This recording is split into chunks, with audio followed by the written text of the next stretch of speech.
Welcome everyone, I'm the Deprestio and this is Langrisser Mobile Apex Season 12. The only updates to talk about as far as the box is concerned is Lucretia is completely maxed out on casting patterns, so she is maxed out stat-wise. I've shifted my focus to be a bit more towards the tanks, so Lightbringer and Christiane. I want to get them maxed out so they're as tanky as possible. Besides that, I'm just grinding away on it. Anyway, as for our opponent, we have a 2-4 setup, which is great.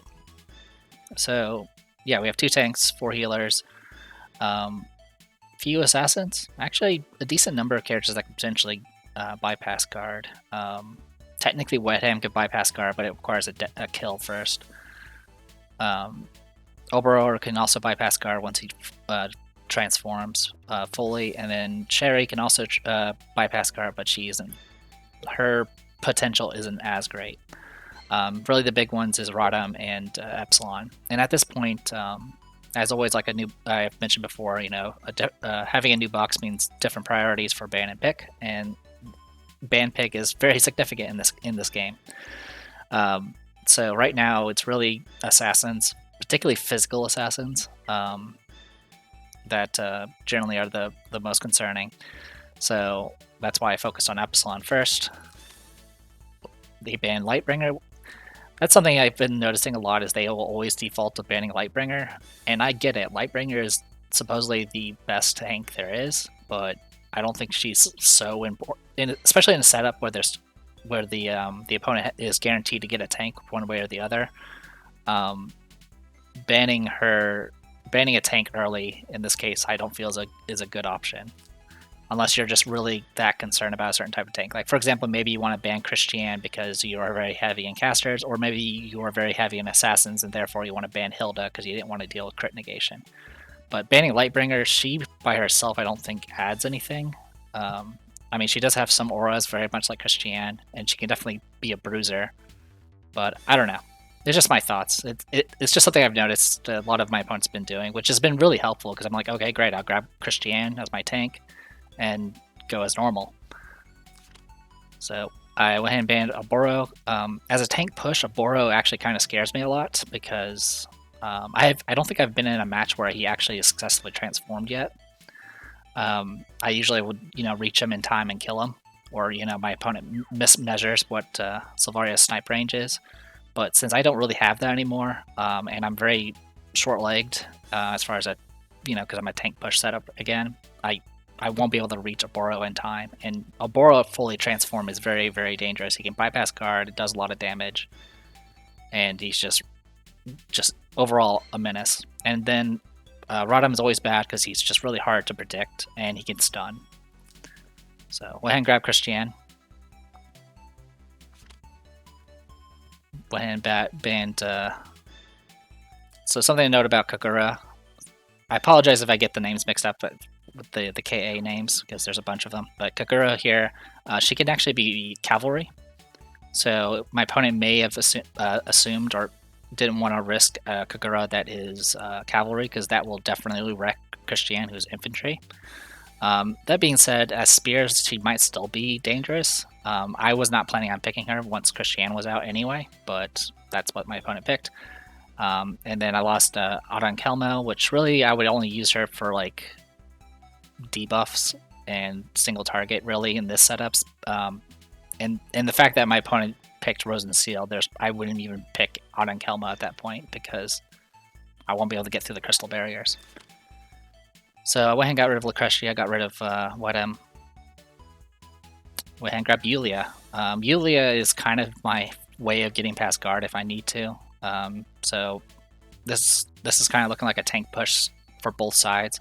So having some way of maybe negating guard or disabling it in some way will possibly give me an advantage. My opponent went ahead and got rid of 2 of my healers, so at this point I have to pick a healer. They went and picked Bozel. I always assume Bozel is a mage, but this one is actually a demon, which honestly is not that good. You usually do not pick demon class as a hero because it's super vulnerable to holy, especially holy AoEs and holy units. It's okay to use demon soldiers or troops, but Yeah, the only time you would go demon class on a hero is if they have some way of negating the penalties of going demon, which Bozil does not. Alright, so with that, go ahead and ban essentially their tank buster and their last little potential way of getting past guard, or just being highly mobile. So I went and grabbed Liana. They banned my other healer, I don't know why. Banned my Sherry, it wasn't not a big deal. They grabbed Tensei Jessica. At this point, they had a bunch of healers left, so I went ahead and banned the two I thought were the most annoying, leaving them with another healer or another tank of their if they want to go. Went ahead and grabbed Lucretia. That's not often that I can do a fourth pick Lucretia. They went and banned my AoEs at this point, which is fine, leaving me with Ashimir or Rosalia. So I went Ashimir. Okay. So, a few things to note about my opponent. We got Sophia, full heals, 3C. Bozil here does not have boots, is demon class. Brought his own faction buff, has his 3C. Sophia did not bring rewind, so. But cooldowns are not really that big of an issue. Bozil's 3C gets increasingly longer cooldowns, but at the beginning he can essentially do back-to-back 3Cs. And Light of Genesis actually her talent actually reduces cooldown based off targets hit. That's why she can do back-to-back fireballs, because fireball is 1 round cooldown and she hits 1 target. But things like Meteor and stuff, she can actually reduce the cooldown by up to 3, which means it will only go to a 2 round cooldown, which is about the equivalent of a Reaper, essentially. Speaking of, I was under the assumption that Tensei Jessica had teleport. This one did not. She opted to take Meteor for probably some extra AoE. I think the intention was possibly try to overwhelm me with AoE, though with Liana that's not really going to be possible, I feel. Besides that, the other thing to point out is she did bring Dark Elf Snipers, which I think are not max level. Yeah, I think the max is supposed to be 30%. You usually don't see something that ends in 27 as a top tier. So yeah, she brought Dark Elf Snipers. I think these are 9th level, not 10th level. You can tell from the stats they're not particularly great. I think the intention was to try to counteract Angels, and as my opponent did predict correctly. I did bring Angels because my opponent was mostly mages, but these Dark Elf Snipers are not gonna. They're not gonna cut it. Like, without an attack buff, you can see that it's like 856 attack right there, and my Angels have little over 800 defense already without buffs. So yeah, her Dark Elf Snipers are not going to do anything.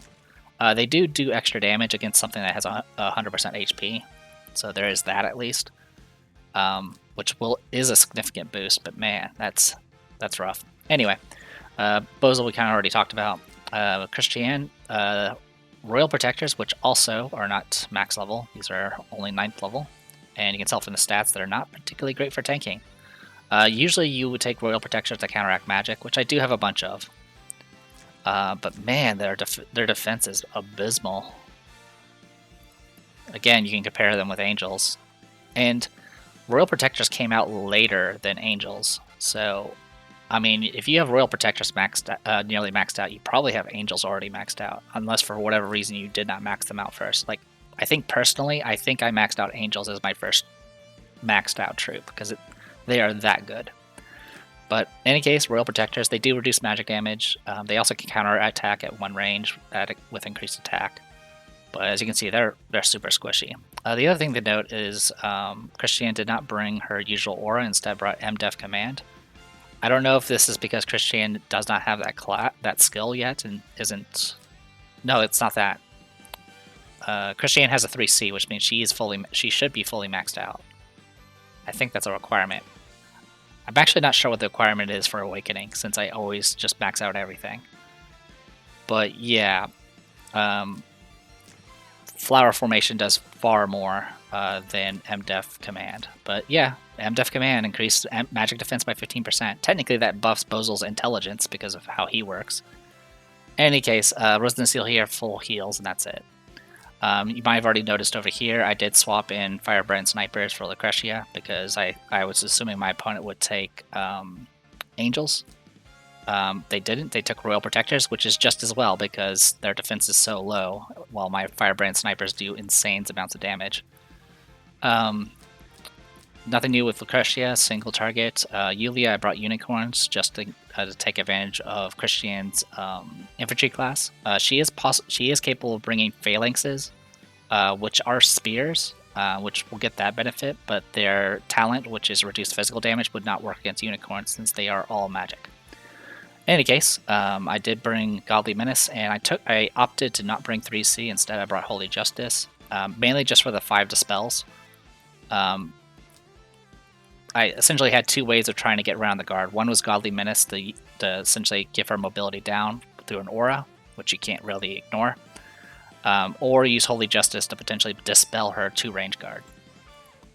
Besides that, we got Ashamir, which I think this is the first match where we're actually showing her off. I went ahead and went Fairy Spirit Prophets. She does have access to Firebrand Snipers, but I didn't feel like I didn't want to bring both on both characters. So stuck with her mage troops, and then she essentially just has all of her uniques. She's got her 3C, her unique 2 cost, and her unique 1 cost. She is 6 stars, so she's maxed out and gives a full benefit for her dance partner. And then Liana here, standard stuff, 3C, act again with a heal.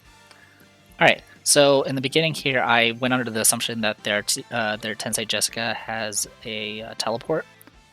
Even with the teleport, I probably didn't need to play this so conservatively, simply because if they did take such a huge risk of rushing me to kill one of my units, I would be able to just counter kill them, and I have more DPS than they do. So with that, this map is actually pretty rough for this new team because, like I mentioned, they're all short-legged, and the water just really gets in the way. Tensei Jessica not having teleport is, I mean, not only does that limit her mobility, but it also means she can't get her extra actions, and you usually want to take those extra actions very early on so you can max out her stacks. Without that, the only other way she can get stacks besides passing turn is by fighting. So yeah, take my time here, getting everyone set up. I did set my dance partner to Lucretia, so she gets plus 15% to all stats except HP, which Lucretia already has really high attack, magic attack stats, so this just makes her even more crazy. I opted to do 3C onto Christiane, just to give another... Essentially, the 3C will make it so she has Liana's talent, so she can dispel 2 debuffs nearby when she passes turn, as well as heal. Which against Bozil is pretty helpful. Speaking of, Bozil went ahead and opened with his 3C, hits only 2 of my targets, puts about 4 debuffs on each of them. So at this point I'm kind of just nudging my way forward. The center is the 2 water tiles in the middle, so those 6 tiles there. At this point I went ahead and just, like I said, I'm just inching forward. Did Dark Reaper. I tested their tank. At this point I was... When I saw my opponent's box setup, I was pretty much under the assumption that we're just going to be racing to the middle and doing a stall setup. But despite that, I still wanted to go ahead and hit the tank just to see how well they can actually take hits. And as you can see, I could wipe out the troops very easily, especially with the Firebrand Snipers. Another thing it also revealed is Christiane doesn't have any fixed damage immunity. So on top of all the damage I'm doing, I'm also doing 15% of her max HP as fixed damage. Alright, so cooldown reduction for the 3C on Liana. Which a heal's coming up, not a big deal. Like I said, I wasn't expecting to get any kills. And I'm just trying to get space so I can get my characters forward so I can actually start taking the water in the middle. Alright. I also wanted everyone else to pass turn so I can go ahead and shift forward and dispel all those debuffs. Now something that confused me, because I haven't really played Liana for so long, is Liana's 3C also makes it so whenever she dispels debuffs with her talent, she actually applies a buff. So I saw that breeze pop up, which one of them is from the Tenyu breeze, which is what got applied to the golem. But the 2 mobility breeze that happened was actually from her 3C and talent from dispelling those buffs. So pretty cool. It's actually really helpful because, as you can see, it allows me to take any spot in the center now, which is really, really good. Alright, my opponent goes first. So they went ahead and moved in, did Meteor. It does extra damage to infantry, but Christiane has super high magic defense, so it's not that big of a deal. Also, something to note, Light of Genesis didn't even bring strength in, and she can't be buffed by Princess faction. So again, I don't really understand this. She should have probably brought strength in, not only for the attack buff, but for the extra actions. So went and just shifted forward, took one of the middle tiles. And at this point I was like, alright, well, let's just hit you again. This time we'll do Free Strike. And I got kill, and I don't know what changed that made that possible. Because technically Reaper does more damage. I think. I mean, I was at full HP, which I guess might have made a difference. I don't know if there's any full HP buffs for archers, though. I guess her M defense isn't that bad, so I don't really know what happened. I mean, Dark Reaper has a less base for their damage, but they also reduce magic defense. So I don't know what really happened. The math probably does check out, but I wasn't expecting Free Strike to do so well. These guys are just regular infantry, so Free Strike didn't do any extra damage. But as you saw, even with it wasn't even a crit, it was a regular hit, and I was able to just wipe them out with 5,000 damage to spare. So once that happened, I was like, oh, I can actually kill you? That's different. I was not expecting that. My opponent did realize I was taking the center, and so as you can see, they're trying to nudge forward. So at this point, I was like, oh, let's dispel your buffs and see if I can get rid of your guard. I succeed by getting rid of the guard by completely annihilating her. Obviously, with unicorns, they have advantage against infantry, so that was part of the reason why I did so much damage. But yeah, Christiane was just really, really squishy. I was really surprised. She had decent M defense, but I guess the lack of the flower formation reduced, giving her damage reduction was significant. It's also possible that she doesn't have Tiamat armor, which also can reduce magic damage by quite a bit. So it definitely feels like the opponent was not fully geared up, so it definitely gave me a bit of an advantage. Alright, before I talk about this next match, on the previous match I will also point out when I was casting my spells with Lucretia on the Christiane, the Reaper, I was getting a 5% bonus because of the position I had with her dance partner. The Free Strike, though, did not have that bonus, so just another thing to take into account. Now, as for this fight, there was a bit of a gap because I had to go take care of other things. Also, I was trying to remember a certain character's name that I could never remember, which is McLean.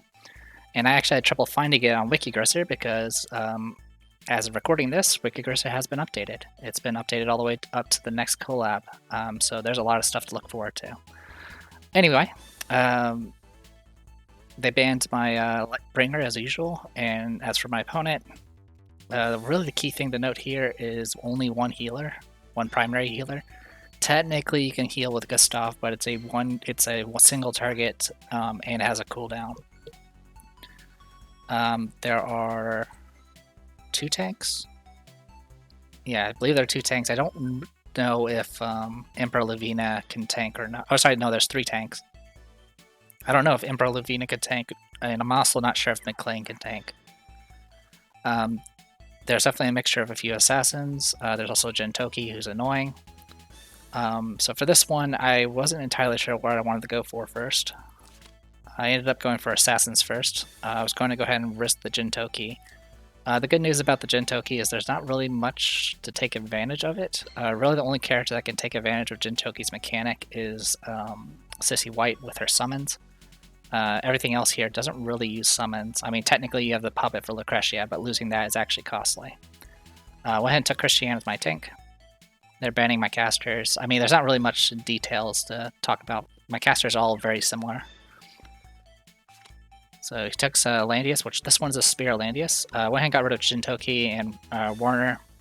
Did not want to deal with Werner at all. because he can guard bypass, and he can be he's kind of weird because he's technically not an assassin class. His attack speed is actually not as good. So there's been situations where I've actually won an exchange using a caster against him, which is kind of weird. In any case, lost my Yulia, it looks like, lost my Dancer, grabbed a Kagura, and then McLean. So that's part of the reason why I was looking him up, because I think this is the first official Apex match where I'm actually going up against McLean. He worries me because I don't really understand his mechanics entirely. He puts out a lot of terrain, which apparently hinders mobility, and he can essentially target anything that involves water, which this map is filled with water, so it's actually a good pick to take him. For the most part, as I was focusing mainly on dealing with assassins. I also got rid of just certain long-range characters just in case, or got rid of certain characters that can potentially do a lot of debuffs or AoEs, just in case I lose Rosenseal for whatever reason. I did take Shafaniel, mainly because I noted my opponent did not really have much healing. So I could just kind of focus on just spamming AoEs and dispelling buffs and things like that. Went and took my Sherry. This is kind of a weird lineup. I was left with 4 healers. They banned my Rosenseal and Liana. And they took Gustav. So at this point I went ahead and got rid of Emperor Lavina and got rid of Sissy White at this point, so they can just take a second tank. The second tank is completely not an issue here, because my plan was probably just going to rely on Shafaniel's AoEs. As you can see, the only real heals they have is Gustav and possibly Lucretia. Most Lucretias I go up against, though, do not take the hammer. They usually take the range staff. So if that's the case, then really the only person that can do any healing is with Reset with Gustav, which of course has a cooldown. You usually use the Reset not for the healing, but for the cooldown reduction and the Activate Her mechanic. This might be the first match where we're actually going up against a Gustav. There's a lot of unique characters here. Unfortunately, this match is going to be a little disappointing for everyone, but I wanted to go ahead and take this opportunity to kind of just show it off anyway, mainly because of McLean. So McLean, when he's in water, he gets a bunch of bonuses. He can easily put himself in water. It's not a big deal there. All of his AoEs apply Stream, which is a terrain effect that lasts for 1 turn. And the way the terrain works is it counts as water, and anyone that's a non-flyer or non-aquatic ends up having to spend additional mobility to actually go through it. And the thing about McLean is he can put this stuff out.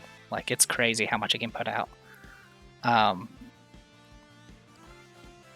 Yeah, and he has a lot of flexibility with his unique skills here. So yeah, so he has a self-targeted AoE here that just puts a bunch of stream effects. Then he can move again and act again.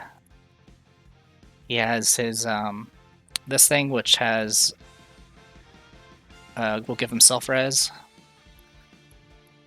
and he can put out an AoE that also does. It's a weak AoE, but the main thing is it can put out a lot of it can put more water out. Yeah, if he puts on himself, it's a point blank AoE. If he targets an enemy, it can actually ignore guard, which is kind of crazy. So actually, he can ignore guard. I was kind of worried about that. Like I said, I don't really know much about McLean.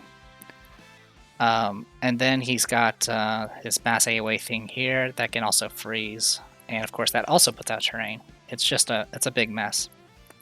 So you'll kind of see how he works, and that's really the only reason I'm kind of showing this. So I'm kind of just moving my characters out for now. I didn't go over the other characters. So we got Landius here, who's Spear, but he has Templar Knights and just standard kit there. Christiane went Angels, did take Justice. She does have an actual attack skill. Standard kit for Gustav, you just take all of her unique skills, and she's got Crystal Warlocks. Lucretia can bring Mass Attack. I think the Mass Attack is for Gustav, because she can't be buffed. Everyone else can be buffed, though. I think? Yeah. McLean is a Yillis faction. She did also bring Black Hole. She actually did not bring her 3C. Wait. Seriously? Oh, wait, that can't be right? Okay, she does still get the range increase. Okay, the range increase is on the pet. But yeah, she doesn't have her 3C, so yeah, that's actually kind of weird. For whatever reason, I thought she had her 3C, which would actually have made her dangerous. But just Reaper by itself and Black Holes, but it's not a huge deal. I do have Sophia here. I went heals with Rewind. The Rewind is not really that necessary. Shafania kind of has her built-in cooldown reduction, but Rewind kind of ensures that I can essentially cast AoEs like 6 times in a row if I'm allowed to. Nothing too new with Christiane. I did go Angels because I was mostly concerned about Lucretia. Sherry, Raging Storm with Lightning, Griffin Knights, and then Kukura has her things here, the usual kit with Gorge. Besides that, yeah, I think that's everything. Alright. So yeah, I'm kind of playing it safe here. And you can see what happens here. So he spreads out, he moves an extra step, does that AoE, and he got a clock proc, which means it immediately refreshed. And as you can see with the clock procs, this guy's essentially, if I were to describe him, he's essentially old Landius all over again, just even worse. Old Landius, you know, of course, had that stuff that he had his own terrain nonsense that was hard to deal with, and McLean has his as well, and his is actually more reliable, especially if you have ways of reducing cooldown. But as you can see, all this terrain here, it doesn't last very long, but it lasts long enough to really hinder my mobility. And it affects characters with the terrain. The only people that are not affected by this terrain are flyers and aquatic. So characters that have free movements, like Sherry, are still hindered by this. Yeah, seeing this, I was like, wow, this is going to kind of limit me. And the fact that the clock happened, I didn't even notice the clock happened when I was actually doing this match. And she even did reset, so this actually reset kind of everything for him. Like, literally all of his stuff is reset, which means he can now... well, it didn't reset Riptide component, but yeah, he can essentially move up and do it again, essentially do a 5-row AoE. Yeah, he did it from here, I think. Yeah. He can just literally spread out just row after row of this terrain and just keep me at bay. In which case, my opponent would be able to just take the center very quickly while I'm stuck trying to not get killed. And of course, the other issue is he can bypass guard, which I don't think I really had an answer for. So this was actually really dangerous. I mean, I guess the other thing that kind of protects me, it really depends on whether or not McLean has a Twilight Star. If he doesn't have a Twilight Star, then yeah, I don't think I actually have that much to worry about. Shafaniel would be able to survive the hit. All I really need is Shafaniel to actually survive. Because all I have to do is just keep AoEing and hope for the best. Oh yeah, I did opt for Shrine Maidens for this, just simply because of I wanted to make sure she can tank a hit if she does get hit. So yeah, I'm kind of stuck in water, which is really bad since his AoE can potentially freeze me. So in preparation of the AoE here, I kind of just put the AoE reduce thing, and as you can see here, essentially what happened is like a bunch of seconds passed, the little symbol that shows that the person DC came up, and I was like, I really could not believe it was happening, because this match was actually really important. But I kind of just sat there and it ticked away. The symbol went away for a little bit, and then it went away. Then it came back, and then it just ended the fight. And so that's why I said this fight was a bit disappointing. The only reason I kind of wanted to review it was kind of just to review McLean and what he was doing. I think I would have been okay if I was able to get Shafaniel close enough to do AoEs and just kind of gradually whittle them down that way. I think I would have been fine. It's hard to say. It really also depends if the freeze can be dispelled. I think it can be dispelled. If it can be dispelled, then it's not the end of the world, because Sophia can kind of just purge it. But yeah, guess I won't. We'll never know. At least now I know that McLean can bypass guard. Anyway, the reason why I said the match was important is because it was my ranking match, and I'm gold 3. So with that, yeah, my win percentage 60%, which is about what I'm usually floating around. I don't think I'll be going any higher than gold 3 unless I get really lucky, because I don't exactly have the time to spare. But I do like this new setup. I mean, every box I usually find some fun with it. I definitely enjoy doing the sniping stuff, and I may try to throw Silvaria in from time to time. But for right now, I kind of cut her off cold turkey just so I can force myself to use other characters. Because honestly, with the tank push, Silvaria is actually not that bad. Because she can just essentially just hang out and just shoot from where she's at. I definitely enjoyed doing the assassin rushdown stuff, but it was very volatile, and there were a lot of characters that were really difficult to deal with when I didn't have any proper tanks or ways to deal with. Well, there were a lot of long leg characters that I had to ban, and because I had to ban them, it gave my opponent opportunities to call in their own assassins, and a lot of the male assassins are very good. Rodham and stuff like that are actually pretty amazing. I did have a comment a while ago that kind of mentioned, it was a bit risky to use Shafaniel without fixed damage immunity and using like fiery archers and stuff. But he also recognized that there's not as many assassins in the boxes lately. He kind of said there were usually just 3 or 4, which honestly, even back when like people were trying to make us big assassin teams and things like that, it was usually only the same 3 or 4 assassins then as well. It was more that there was just some other options that were designed to kind of help supplement them, or just harass in different ways. I mean, you can definitely make a full-on guard ignoring box with all the assassins that are in the game right now, but most of them are really limited and not capable of doing the job in the current meta. I mean, there's a lot of characters like Zerida that used to be really good, but now since everything has such high threat range, she can't get her hide and seek active as reliably. There's also certain characters that just had really restrictive ways of bypassing guards, such as Sherlinka or Marielle. So there are a lot of interesting characters, but really there were like kind of only like 4 assassins that were super reliable that are still being used to this day, such as Epsilon once he got his exclusive, Rodham, Kayura technically I think is still a decent assassin, though nowadays she's kind of fallen off, simply because there's been so much reduced magic characters such as Lightbringer and Kashian and other characters, and also a lot of castrate characters just generally don't have to worry as much against Kayura if they're able to avoid the Twilight Star and have max HP. Kayura has a lot of trouble actually getting kill on mage characters, especially sorceresses, because sorceresses get a higher magic defense at full HP. And then the other tank, the other assassins, what was it, Rodham, and then who was the other character? I guess technically there was Werner, but he fell off as well.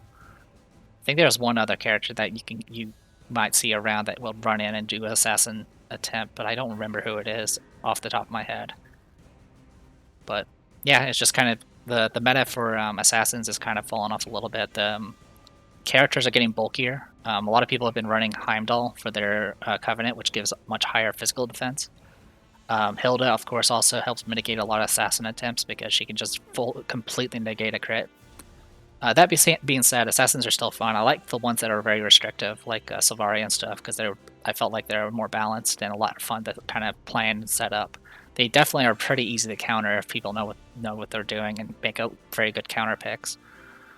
This new box, like I said, I like it because it's a lot more stable. Like it used to be really annoying doing a 2-4 box setup simply because your factions were split, and so it was really hard to have a very balanced box between 2 factions. But this one being balanced between a faction and a class type it really works. Like, it guarantees that I have buff coverage, and that makes it so I don't have to juggle things like strengthens and mass attacks all the time, which honestly are not the most reliable things to mess with. Also, the other issue with things like strengthen and mass attack is any character that had any way of dispelling, like Tenyo robes, the Empire faction buff and things like that would just, there's a chance that you can just lose a big chunk of your damage because of it, because it would dispel since you had fewer buffs overall, there's a higher chance of losing your attack buff. Anyway, I've been rambling a lot, but hopefully you guys enjoyed it. I'm sorry for the matches being a bit short this time, but at least I'm now gold 3, So the next few weeks are definitely going to be pretty entertaining because I'm going to be going up against everyone that's floating around Gold 3 right now. So until then, I'm Theta Prestido. This is Langrisser Mobile Apex Season 12. I'll see you guys later.